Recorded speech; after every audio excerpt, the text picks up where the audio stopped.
اگر آپ کو کوئی واقعہ کوئی قضیہ پیش آ جائے تو آپ کے بعد ہمیں کیا کرنا چاہیے. ایسے میں امام علیہ السلام اندر گئے، تشریف لے گئے، اور ایک 3 سال کا بچہ کہ جو قمر کی طرح مثل ماہتابندہ لے کر آئے، فرمایا کہ اے اسحاق، اگر تیری عظمت اہل بیت کے نزدیک وہ اجل نہ ہوتی تو میں کبھی تمہیں اس بچے کی زیارت نہ کراتا.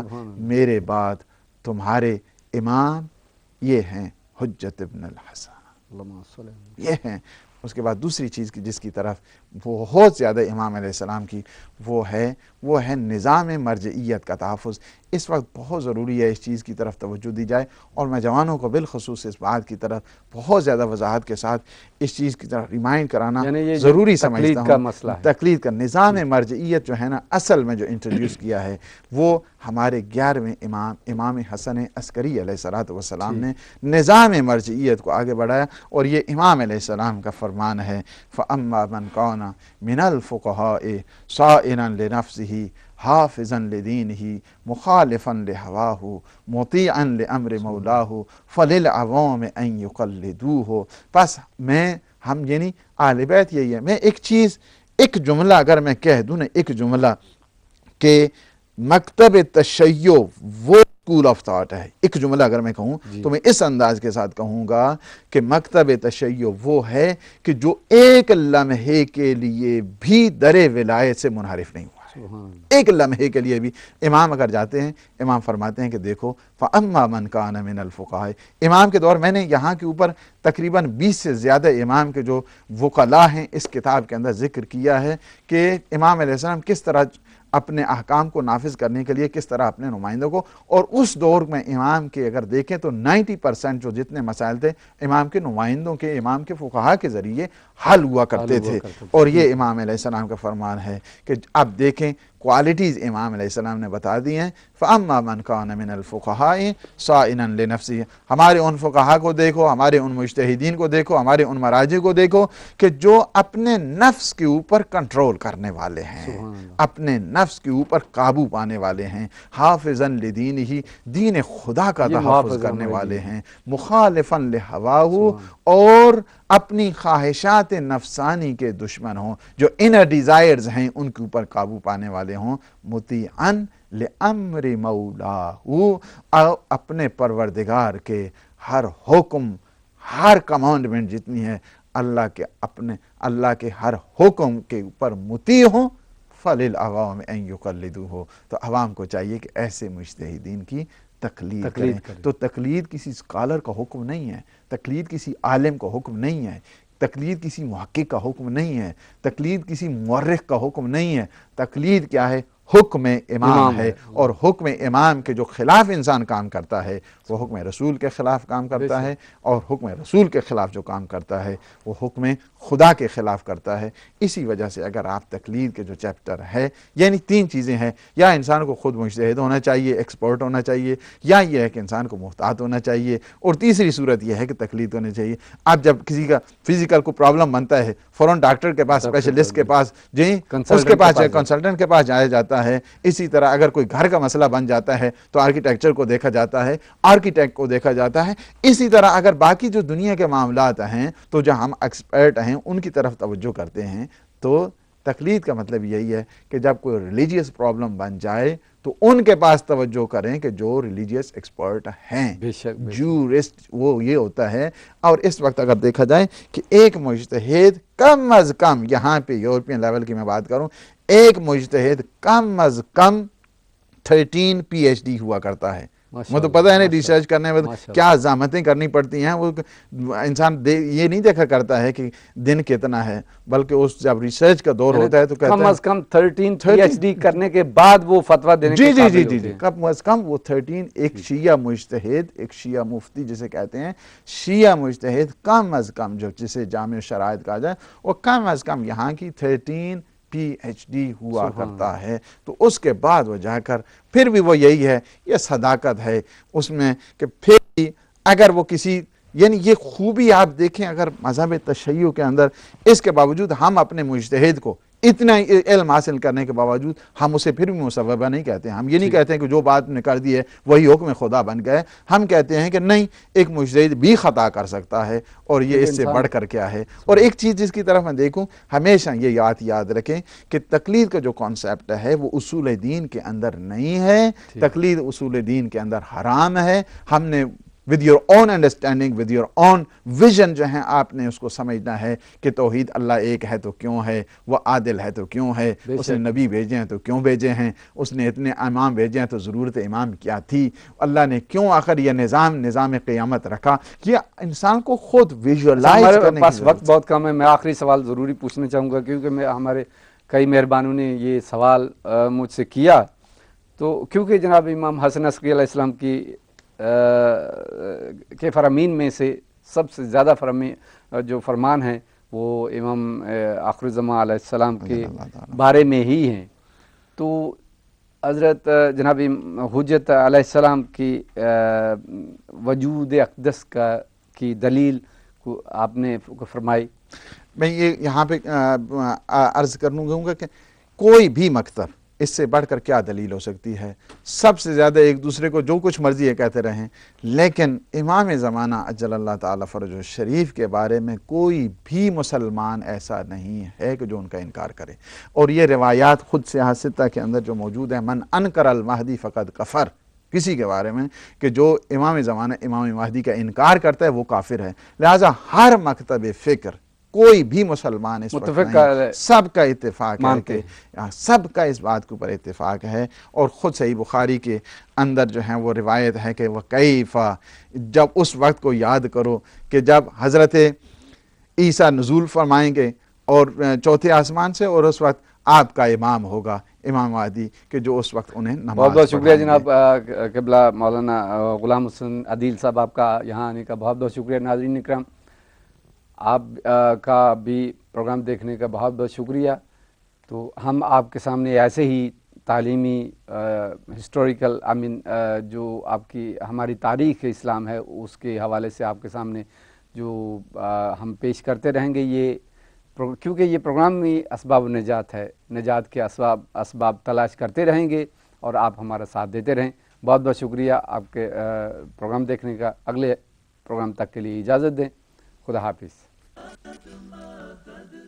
مدد مدد مدد مدد اے میرے اللہ، مدد مدد مدد مدد. نور القرآن میں اپنے میزبان رضا چانا کا سلام قبول کیجیے گا. ناظرین کرام، آپ جانتے ہیں کہ ڈی ایم اسلام نے قرآن اور اس کی تعلیمات اور اسلام کے حوالے سے بہت سارے پروگرام پیش کرتا رہا ہے، پیش ہو رہے ہیں اور یہ پیش ہوتے رہیں گے. یہ پروگرام نور القرآن، جس کا آپ پرومو پچھلے کئی دنوں سے دیکھ رہے ہوں گے، لاسٹ ویک ہمارا ایک پہلا پروگرام تھا جس میں ہمیں انیشلی صرف اس ٹاپک پہ بات کی تھی کہ نور القرآن پروگرام کیا ہے، اس کے کیا مقاصد ہیں اور یہ ہم کیوں پیش کر رہے ہیں. نور القرآن پروگرام کے حوالے سے جو ناظرین آج سے ہمیں جوائن کر رہے ہیں ان کی اطلاع کے لیے میں عرض کرتا چلوں کہ نور القرآن بیسیکلی قرآن کریم، وہ کتاب جو اللہ کی بابرکت کتاب ہے، وہ کتاب جو رسول اکرم صلی اللہ علیہ وسلم نے ہم تک پہنچائی، وہ کتاب جو پوری کائنات کا علم رکھتی ہے، اس کے بارے میں اس کی تعلیمات آپ تک پہنچائیں. خاص طور پہ وہ حضرات جو اسلامک اسٹڈیز کی تعلیمات حاصل کر رہے ہیں، وہ لوگ جو اسکالرز ہیں، وہ لوگ جو عالم دین ہیں، ہم ان سے بھی گزارش کریں گے کہ جب یہ پروگرام، خاص طور پہ جب اس کا لیکچر آپ تک ہم پہنچائیں، اگر آپ کے ذہن میں کوئی چیز ہے، کوئی الجھن ہے، کوئی سوالات ہیں، تو آپ یہ سوالات کر سکتے ہیں. اس پروگرام کے روح رواں ہمارے ساتھ آج ہمارے اسٹوڈیوز میں موجود ہیں جناب ڈاکٹر عدیل صاحب. ڈاکٹر صاحب، آپ کو ہم خوش آمدید کہتے ہیں آج اس پروگرام میں اور آپ کا شکریہ ادا کرتے ہیں کہ آپ ٹائم نکال کے اس پروگرام میں آتے ہیں. ناظرین کرام، ڈاکٹر عدیل صاحب کے لیے آپ کو بتاتا چلوں کہ آپ ایک اسکالر ہیں. اسلام کے لیے ان کی بہت ساری خدمات ہیں. آپ کی کئی کتابیں موجود ہیں جو مارکیٹ میں موجود ہیں، یو کے لائبریری میں ریفرنس کے طور پہ موجود ہیں، اور یہ ان کی خدمات کا سلسلہ جاری و ساری ہے. ڈاکٹر صاحب سے ہم بات پچھلے پروگرام میں ہم نے کی تھی کہ نور القرآن کا کیا مقصد ہے، اس پہ اس کی جو بھی ڈیٹیلز تھیں آپ تک ہم نے پہنچائیں۔ آج کا جو پروگرام ہے وہ بیسیکلی، کیونکہ قرآن جب شروع ہوتا ہے، ہم پڑھنا شروع کرتے ہیں تو لفظ بسم اللہ سے شروع ہوتا ہے۔ بسم اللہ الرحمن الرحیم کیا ہے؟ ہم کیوں بسم اللہ الرحمن الرحیم پڑھتے ہیں؟ سب سے پہلے ہی آخر کیوں؟ ہر چیز کے لیے بسم اللہ الرحمن الرحیم کیوں ہوتی ہے؟ با کا کیا مقصد ہے؟ یہ وہ بہت سارے سوالات ہیں جو ہم پوچھیں گے ڈاکٹر عدیل صاحب سے کہ اس پہ روشنی ڈالیں۔ اور خاص طور پہ اگر آپ کے ذہن میں کوئی سوال ہے، جیسا کہ آپ جانتے ہیں کہ ڈی ایم اسلام جو ہے 166 ممالک میں دیکھا جاتا ہے۔ یہ ایک ایسا پروگرام ہے کہ جس کے ذریعے آپ اپنی انفارمیشن آپ بھی شیئر کر سکتے ہیں، اپنے تمام جتنی معلومات ہے ان تمام لوگوں کے ساتھ، ان تمام ناظرین کے ساتھ جو 166 ممالک میں دیکھ رہے ہیں۔ ان ممالک میں خاص طور پہ یورپ کے تمام ممالک ہیں، افریقہ کے ممالک ہیں، مڈل ایسٹ ہے، اور ایشیا، پاکستان، انڈیا، بنگلہ دیش ہے، جہاں بہت بڑی تعداد میں مسلمان موجود ہیں۔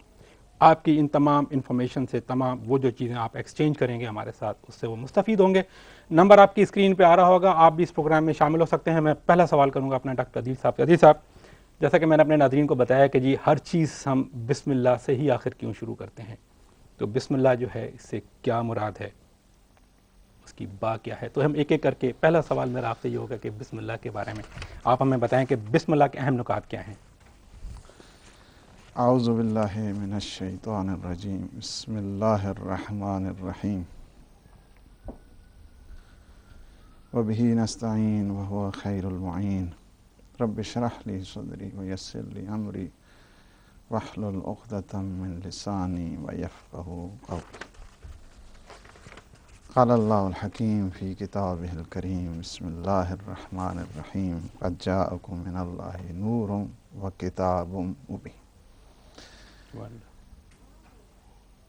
میں سب سے پہلے آپ کو، آپ کے پورے ساتھی جتنے ہیں اور اپنے ناظرین سامعین کی خدمت میں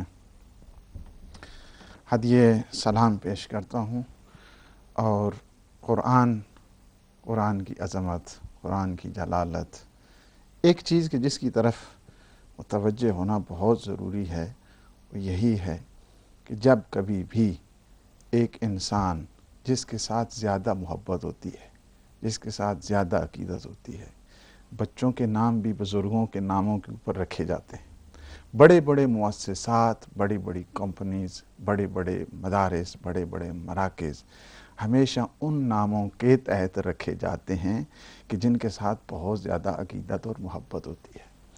اب یہاں کے اوپر یہ نقطہ سمجھنے کی ضرورت ہے کہ اللہ نے بھی اپنی کتاب کا جو آغاز ہے وہ اپنے مقدس نام سے کیا ہے۔ سبحان اللہ۔ کہہ دیا ہے کہ بسم اللہ الرحمن الرحیم، یعنی آغاز، ابتدا، کومنس جو ہو رہا ہے، بگننگ ہو رہی ہے، وہ ہو رہی ہے اللہ کے مقدس نام سے۔ آخر کیا وجہ ہے کہ اللہ کے مقدس نام سے آغاز کیا جا رہا ہے؟ اس کی وجہ یہ ہے کہ ہر وہ کام کہ جس کے اندر اللہ کا مقدس نام شامل ہوتا ہے، وہ کام ہمیشہ ہمیشہ کامل اور اکمل ہوا کرتا ہے۔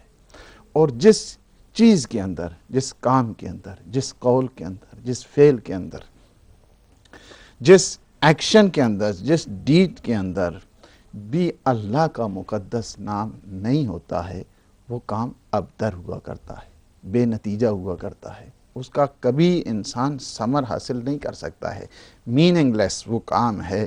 اسی لیے تو روایت میں ہے کل امر ذی بال لم یبدأ ببسم اللہ فہو ابتر، ہر وہ کام کہ جس کی ابتدا اللہ کے مقدس کام سے، نام سے نہ ہو، وہ کام ابتر ہوا کرتا ہے۔ ابتر کا مطلب کیا ہے؟ ابتر کا مطلب یعنی یہ ہے کہ یہ کام اپنے نتیجے تک نہیں پہنچے گا، یہ کام پائے تکمیل تک نہیں پہنچے گا، یہ کام کسی مقصود اور مطلوب تک نہیں پہنچے گا، یہ کام کسی، یعنی کیا ہے، بے نتیجہ، آبجیکٹیوٹی ختم ہو جاتی ہے، آبجیکٹیوٹی جو ہے وہ بھی ختم ہو جاتی ہے، اس کا گول بھی ختم ہو جاتا ہے، چونکہ جب تک کام کے اندر رنگ الہی شامل نہیں ہے، صبغت اللہ شامل نہیں ہے، اس میں جو کلر ہے الہی اگر نہیں ہے، اس کام کی کوئی ویلیو نہیں ہوتی ہے۔ اس لیے ہے، لہٰذا ضروری ہے یہاں کے اوپر بسم اللہ الرحمن الرحیم، کام بھی اچھا ہو اور کام کرنے والا بھی اچھا ہونا چاہیے. یعنی اگر علماء کی اصطلاح میں کہا جائے تو وہ یہ کہتے ہیں کہ حسن فعلی بھی ہو اور حسن فاعلی بھی ہو. یعنی جب تک یہ دونوں کام اگر اچھا نہیں ہے، فرض کیا کہ ایک آدمی نعوذ باللہ جہاں چوری کرنا چاہتا ہے اور کہتا ہے بسم اللہ الرحمن الرحیم، چونکہ کام اچھا نہیں ہے لہٰذا یہ بسم اللہ اسے کسی نتیجے تک نہیں پہنچنے دے گی. اسی طرح کام بہت اچھا کر رہا ہے، چیریٹی کر رہا ہے، لیکن جو کام کرنے والا ہے وہ یہ سوچ رہا ہے کہ دنیا دیکھے کہ میں کس طرح جو ہے انفاق اور چیریٹی اور صدقات اور خیرات کرنے والا ہوں، چونکہ حسن فاعلی نہیں ہے لہٰذا یہ بسم اللہ اسے کوئی فائدہ نہیں پہنچاتی ہے. آپ سے قطع کلامی ہوتی ہے. میں اپنے ناظرین سے عرض کرتا چلوں کہ ناظرین، یہ نور القرآن پروگرام جو ہے یہ بیسیکلی ایک لیکچر ہے قرآن کے بارے میں، قرآن کی تعلیمات کے بارے میں. وہ اسٹوڈنٹ حضرات یا وہ طلباء جو اسلام کی تعلیمات حاصل کر رہے ہیں، وہ ہمارے اسکالرس جو بہت ساری نالج رکھتے ہیں اسلام کے بارے میں، اور وہ چاہتے ہیں کہ اس نالج کو پہنچایا جائے ان تمام لوگوں تک جو دنیا میں مختلف جگہ پہ موجود ہیں، وہ کسی خطے میں موجود ہیں. کیونکہ جیسا کہ آپ جانتے ہیں کہ ڈی ایم اسلام، جیسے میں نے پہلے بھی عرض کیا کہ 166 ممالک میں اس کی نشریات دیکھی جاتی ہیں. آپ پہنچا سکتے ہیں اپنا programme. Ladies and gentlemen and my dear viewers, if you have got any question, if you want to ask any question, if you have anything in your mind you want to ask to doctor Adeel sahab, the numbers is available on your screen. Please do call and participate in the program. Thank you very much. Doctor صاحب، ایک چیز میں آپ نے بات کی بسم اللہ الرحمن الرحیم کی، تو اس میں لفظ اللہ کا ذکر ہے. میں ایک سوال اس سے منسلک ہے، میں یہ چاہوں گا کہ جب آپ اس کی بات کر رہے ہیں تو اللہ کے بہت سارے صفاتی نام ہیں، رحمان، رحیم، قدیر، قادر مطلق ہے وہ ذات. تو کیا وجہ تھی کہ اللہ رب العزت نے جو نام سلیکٹ کیا ہے جس سے پہلی ابتدا ہوتی ہے وہ اللہ، بسم اللہ الرحمن الرحیم؟ تو جب آپ اس کی بات کر رہے ہیں کہ جی بسم اللہ الرحمن الرحیم کی فضیلت جس پہ آپ نے ابھی بات کی، تو یہ آخر اللہ ہی نام کیوں جو ہے وہ سلیکٹ کیا گیا؟ جی، یہ بہت علمی کویشچن ہے کہ بس وہی جو بات میں کر اسی تسلسل کو بڑھا کے اس پہ بھی جو ہے وہ آتا ہوں. تو یعنی کیا ہے کہ کام کرنے والا اور بذات خود کام دونوں جو ہے نا حقانیت کی منزل پر ہوں. اور اسی لیے تو فرمایا کہ رب ادخلنی مدخل صدق و اخرجنی مخرج صدق. پروردگار میرا ورود بھی صادقانہ ہونا چاہیے، میری ابتدا بھی صادقانہ ہونی چاہیے، میری منتہا اور آخر اور انجام بھی صادقانہ ہونا چاہیے. تو جب یہ دونوں شامل ہوتے ہیں، بسم اللہ اس کام کو معراج کی منزل نصیب کرتی ہے. بسم اللہ انسان کے کام میں کمال پیدا کر دیتی ہے. بسم اللہ انسان کو یقین کی منزل پر آتی ہے. بسم اللہ ذکر بن کر، یہی چیز ہے نا، وہ پروردگار ہے، وہ جب چاہے ٹرانسفارم کر دے. اس کی قدرت کاملہ میں کسی چیز کا فرق نہیں آتا ہے. وہ رب کو جو مٹی سے گلاب بنا دیتا ہے، وہ انسان کے لفظوں کو نور کی شکل بھی دے سکتا ہے. اس رب کے لیے کسی چیز کے لیے کوئی مشکل نہیں ہے. تو اب یہ ہے کہ اللہ کا جو مقدس نام ہے یہ اللہ کا اسم ذاتی ہے، یعنی یہ پرسنل نیم جسے کہتے ہیں، یہ وہ ہے انٹائٹلمنٹ جو اس نام کی ہے اللہ کی ذات کے ساتھ ہے. باقی جتنے نام آپ نے کہے ہیں، یہ نام جتنے ہیں. جی صاحب، میں قطع کلامی کی معافی چاہتا ہوں. ایک ہمارے ساتھ مہمان ہیں ٹیلی فون لائن پہ، ان سے بات کرتے ہیں. السلام علیکم. جی السلام علیکم. وعلیکم السلام. میرے بھائی آپ کا نام؟ جی السلام علیکم، میرا نام مبارک علی شاہ ہے، میں لیوٹن سے بول رہا ہوں. جی مبارک علی صاحب، آپ کو خوش آمدید کہتے ہیں جی اس پروگرام میں. یہ ایک علمی پروگرام ہے جیسا کہ آپ جانتے ہیں، ہم نے ذکر کیا آلریڈی اس میں. آپ کو کوئی سوال اگر آپ کے ذہن میں ہے، کوئی پوچھنا چاہتے ہیں تو آپ پوچھ سکتے ہیں ڈاکٹر عدیل صاحب سے. جی میں قبلہ کو سلام کہنے کے بعد تمام مومنین کو امام حسن عسکری علیہ السلام کی ولادت کی مبارکباد پیش کرتا ہوں. اللہ پاک آپ کو مبارک پیغام فرمائے. جی میرے بھائی. ہیلو. میرے خیال میں جی بات صرف وہ مبارکباد کی حد تک تھی. قبلہ وہ جہاں سے بات کا سلسلہ ٹوٹا تھا، میں گزارش آپ سے کروں گا کہ وہاں سے کہ اللہ کا ذاتی نام، کہ اللہ جو ہے ان کا ذاتی نام ہے. لفظ جلالہ جسے کہتے ہیں، لفظ جلالہ اللہ پاک کا یہ نام، یہ اللہ پاک کا ذاتی نام ہے. جتنے بھی اللہ کے باقی صفاتی نام ہیں سب اسی کے اندر جو ہے گویا جو ہے نا وہ اکمپلشمنٹ اور انکمپاس ہوتے ہیں اسی نام کے اندر. اللہ اس ذات کو کہتے ہیں جس کے اندر تمام صفات جمیلہ جس کے اندر تمام صفات جلیلہ دونوں جو ہیں نا ایٹریبیوٹس جو ہیں ایکسیلنسز سارے کے سارے جس ذات کے اندر شامل ہو جائیں اس ذات کو الہ کہتے ہیں، اللہ کہتے ہیں، یعنی وہ معبود ہے پروردگار کی ذات. اسی وجہ سے ہے کہ جو اللہ کہہ دیا گویا آپ نے 99 جتنے نیم یا عرفاء کے نزدیک یہ ہے کہ اللہ کے اسماء کا تو شمار ہو ہی نہیں سکتا. میں سوال آپ سے یہ کرنے والا تھا کہ آخر ہم نے اس کو 99 تک محدود کیوں کیا؟ ہاں، اللہ کے صفات، اللہ کی جو صفات ہیں اللہ محدود اس وجہ سے کہ جس کی صفات کا آپ اگر نہج البلاغہ میں دیکھیں تو پہلا خطبہ ہی جو ہے اس کی آغاز اس انداز کے ساتھ ہوتا ہے کہ الحمدللہ الذی لا یبلغ مدحتہ القائلون ولا یحصی نعماءہ العادون ولا یؤدی حقہ المجتہدون الذی لا یدرکہ بعد الہمم ولا ینالہ غوث الفتن الذی لیس لصفتہ حد محدود. یعنی انسان جس ذات کی صفات ہی کو بیان نہیں کر سکتا ہے اس کی ذات کو کیا جانے گا، اس کی کن ہے ذات کا انکشاف کیسے کر پائے گا؟ That is impossible. خدا کی جو ریالٹی ہے، ایسنس آف گاڈ جسے کہتے ہیں، ایسنس آف گاڈ، اس کو سمجھنا انسان کے بس کا کام نہیں ہے. بس یہی ہے موجودات کو جب انسان دیکھتا ہے، جی موجودات کو دیکھا تو موجد کو پہچانا، مخلوقات کو دیکھا تو خالق کو پہچانا، مصنوعات کو دیکھا تو صانع کو پہچانا. انسان اسی وجہ سے الہ کے لفظ کے اندر، اللہ کے لفظ کے اندر ایک چیز کی جس کی طرف متوجہ کیا ہے علماء نے، وہ یہ ہے کہ الہ اس ذات کو کہتے ہیں کہ جس کی کنہ ذات تک پہنچنے کے لیے انسان تحیر، سرپرائز، انسان حیرانگی اور پریشانی کا شکار ہوتا ہے. اسی وجہ سے روایات کے اندر بھی اس بات کی تاکید کی گئی ہے کہ اللہ کی ذات کے متعلق زیادہ ریسرچ نہ کرو. اللہ کی ذات کے متعلق اگر زیادہ ریسرچ کرو گے تو پریشانی اور حیرانگی اور تعجب اور پشیمانی کے انسان کچھ بھی نہیں پہنچ سکتا. امیجنیشن، آپ کی امیجنیشن میں وہ چیز نہیں آ سکتی. لہٰذا یہ ہے کہ کریشن آف گاڈ، انسان کو چاہیے کہ مخلوقات پروردگار، موجودات الہی کے اوپر انسان جوں سوچتا ہے، معرفت کے خزانے، معرفت کے دریچے اور معرفت کے باب اس کے لیے کھلتے جاتے ہیں. تو الہ اس ذات کا نام ہے، وہ والا صفات کا نام ہے کہ جس کے اندر مستجمع